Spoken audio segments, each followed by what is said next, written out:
Pharma share સાથે ફોકસમાં રહેવાના છે. ઝાયડસ સૌથી પહેલાં તો, કારણ કે કંપની અધિગ્રહણ કરવા જઈ રહી છે. સ્ટર્લિંગ બાયોટેકનું 50% હિસ્સાનું અધિગ્રહણ કરશે.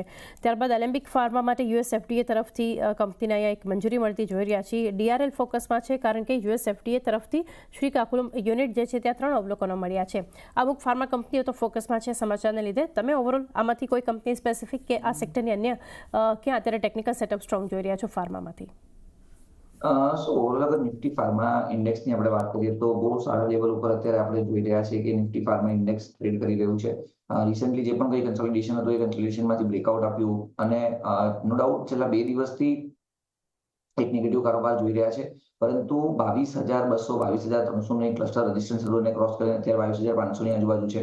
મારા હિસાબથી કોઈ પણ ડીપ આવે છે 22,200 22,300 સુધી તો લોંગ પોઝિશન કરવી જોઈએ. જ્યાં સુધી નીચેના લેવલમાં 21,800 નથી બ્રેક થતું ત્યાં સુધી ફાર્મા ઓવરઓલ તેજીમાં રહેશે એવું અમને લાગી રહ્યું છે. નો ડાઉટ ઓવરબોટ ઝોનની અંદર અત્યારે ટ્રેડ કરી રહ્યું છે, પરંતુ કશે ને કશે અમને એવું લાગે છે કે લોંગ કરીને જવું જોઈએ. ફાર્માની અંદર મલ્ટિપલ સ્ટોક્સ છે જે આપણને અત્યારે સારા લાગી રહ્યા છે. એમાં તમે જે એલેમ્બિક ફાર્મા અને ઝાયડસ કીધું એમાં અમને કોઈ વ્યૂ નથી બેસતો, પરંતુ એરિસ લાઈફ સાયન્સ છે યા તો સન ફાર્મા છે. ઇવન તો સન ફાર્મામાં પણ તમે જોયું હશે કે એક મેજર રેન્જ જે હતી 1730 1740 એને બ્રેકઆઉટ કરીને અત્યારે 1775 ની આજુબાજુ ટ્રેડ કરે છે. તો અહીંયા કોઈ ડીપ આવે છે તો ડીપમાં લોંગ કરવું જોઈએ. 1750 થી નીચેનો તમે સ્ટોપ લોસ રાખો. મોમેન્ટમ ઇન્ડિકેટર પણ બુલિશ ઝોનની અંદર છે. અહીંયા તમને 1800 પ્લસના ટાર્ગેટ આવનારા સમયમાં જોવા મળી શકે છે.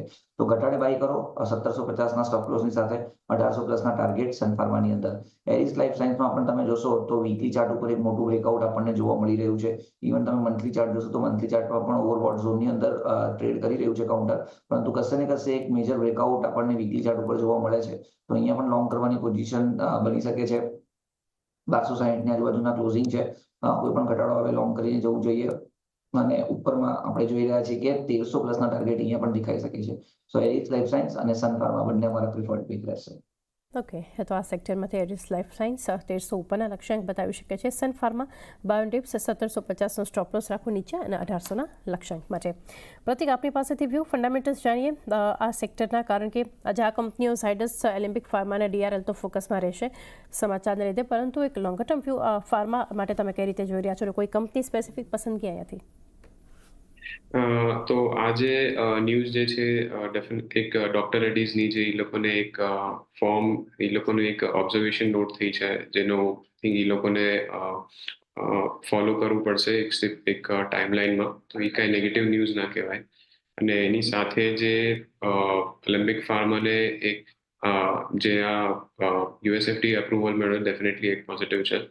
અને ઝાયડસની ઝાયડસ લાઈફ સાયન્સીસે પાર્ટનર કર્યું છે પરફેક્ટ ડે સાથે 50-50 જેવી એનિમલ ફ્રી પ્રોટીન પ્રોડક્ટ્સ માટે. તો એ પણ એક પોઝિટિવ કહેવાય. તો આઈ થિંક કે ફાર્મા અગર આપણે ઓવરઓલ સેક્ટરનો આઉટલુક જોઈએ તો અહીંયાથી ઘણો પોઝિટિવ લાગે છે. તો આઈ થિંક કારણ કે ઘણા બધા ફેક્ટર્સ પ્લે થાય છે, કારણ કે અફોર્ડેબલ હેલ્થ કેર છે, ચાઇના પ્લસ વન સ્ટ્રેટેજી છે, મેન્યુફેક્ચરિંગ સ્કીમ્સ છે ગવર્મેન્ટની, અને યુએસ માર્કેટમાં ઘણું સારી પરફોર્મ કરી રહી છે ઘણી બધી કંપનીઝ. તો એથી આઈ થિંક બાયોટેક સેક્ટરમાં એક વ્યૂ પોઝિટિવ લાગે છે. સાથે આઈ થિંક કે જે રેડિયોલોજીનો જે સેક્ટર જે છે એ થોડો પોઝિટિવ લાગે છે. અને જે કંપનીઝ જે છે બ્લુજેટ હેલ્થકેર અને જ્યુબિલન્ટ ફાર્મા જેવી જે એક શું કહેવાય, એ લોકો એક સોલ્યુશન્સ બનાવે છે, વોટર બેઝ સોલ્યુશન્સ બનાવે છે. તો એ બધી કંપનીઝ જે છે એ ટ્રેક કરવા જેવી છે આ સેક્ટરમાં. Okay, Bluejet Healthcare Limited, Jubilant Pharmova જેવી કંપનીઓ આ સેક્ટરમાંથી એક તમારે ફોકસમાં રાખવી જોઈએ. ત્યારબાદ સ્ટોક સ્પેસિફિક એક વ્યૂ જે છે ખાસ કરીને કિરણ ઇન્ટરગ્લોબ એવિએશન માટે લઈએ, કારણ કે જે રીતે આપણે લાસ્ટ વીક જોયું હતું ફોકસ મલ્ટિપલ કહી શકાય કે બ્રોકરેજ હાઉસીસ તરફથી જે અપગ્રેડ થયું ઇન્ડિગો, ત્યારબાદનું એક પોઝિટિવ રિએક્શન. શુક્રવારે તો એફ&ઓ ગેઇનર હતું લોંગ બિલ્ટઅપ સાથે. તો તમે ચાર્ટ્સ કઈ રીતે જોઈ રહ્યા છો આ કંપનીના બ્રોકરેજ હાઉસીસના રિએક્શન બાદ જે એક પોઝિટિવ રિએક્શન આ કાઉન્ટરે બતાવ્યું છે, આગળ લેવલ ઇન્ડિગો માટે? ઇન્ડિગોની આપણે વાત કરીએ તો છેલ્લા 2 દિવસથી આપણે એક શાર્પ અપસાઇડ ઓલરેડી જોઈ લીધી છે. તો કરંટ માર્કેટ પ્રાઇસ પર તો બાયની સલાહ નહીં રહે, પણ no doubt momentum indicator just bullish ઝોનની અંદર એન્ટ્રી થઈ છે. તો મારા હિસાબથી કોઈ પણ ડીપ આવે તો ડીપની વેઇટ કરો. હવે મેજર જે લેવલ બ્રેકઆઉટ આપણને દેખાય છે 4550 ની આજુબાજુ છે. અત્યારે 4710 ની આજુબાજુ કાઉન્ટરનું ક્લોઝિંગ હતું. તો પોસિબલ છે કે આપણને કોઈ પણ ડીપ મળે 4600 સુધી પણ, તો ત્યાં લોંગ કરવું જોઈએ. 4500 નીચેનો તમારે સ્ટોપ લોસ રાખવાનો છે પોઝિશનલી, અને જે રીતનું બ્રેકઆઉટ છે ડેફિનેટલી 5000 સુધીના ટાર્ગેટ અહીંયા આપણને જોવા મળે છે. તો as of now current market પ્રાઇસથી રિસ્ક રિવોર્ડ રેશિયો 1:1 યા તો 1:1.2 બની રહ્યો છે. તો કોઈ પણ ડીપ આવે છે તો ડીપમાં બાય કરો. 46 થી 4650 ના વચ્ચે definitely enter go variation long કરવો જોઈએ 4500 ના સ્ટોપ લોસની સાથે અને 5000 ના ટાર્ગેટ. ઓકે, 4500 સ્ટોપ લોસ, 5000 સુધીના લેવલ્સ બતાવી શકે છે. ઇન્ટરગ્લોબ એવિએશન એન્ટ્રી કરો પરંતુ ઘટાડે, એટલે બાય ડિપ્સનો વ્યૂ અહીંયા આપણે જોઈ રહ્યા છીએ.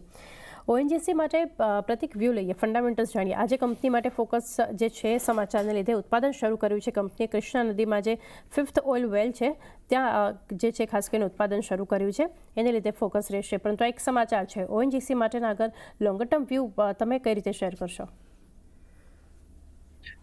તો આ જે ન્યૂઝ જે છે કે 5th એક સીવેલ જે છે એનું એડિશન થયું છે. તો આઈ થિંક ઓએનજીસી માટે ડેફિનેટલી એક પોઝિટિવ ન્યૂઝ કહેવાય. અને અગર આપણે લોંગ ટર્મ આઉટલુકની વાત કરીએ તો પછી આઈ થિંક કંપનીના ફંડામેન્ટલ્સ ને છે એ ઘણા સ્ટ્રોંગ દેખાય છે. તો આમ અગર આપણે જોવા જઈએ તો લોંગ ટર્મ વ્યૂ તો કંપનીનું ઘણો પોઝિટિવ લાગે છે. લોંગર ટર્મ વ્યૂ એક પોઝિટિવ કાઉન્ટર ઓએનજીસી માટે. તો એ સાથે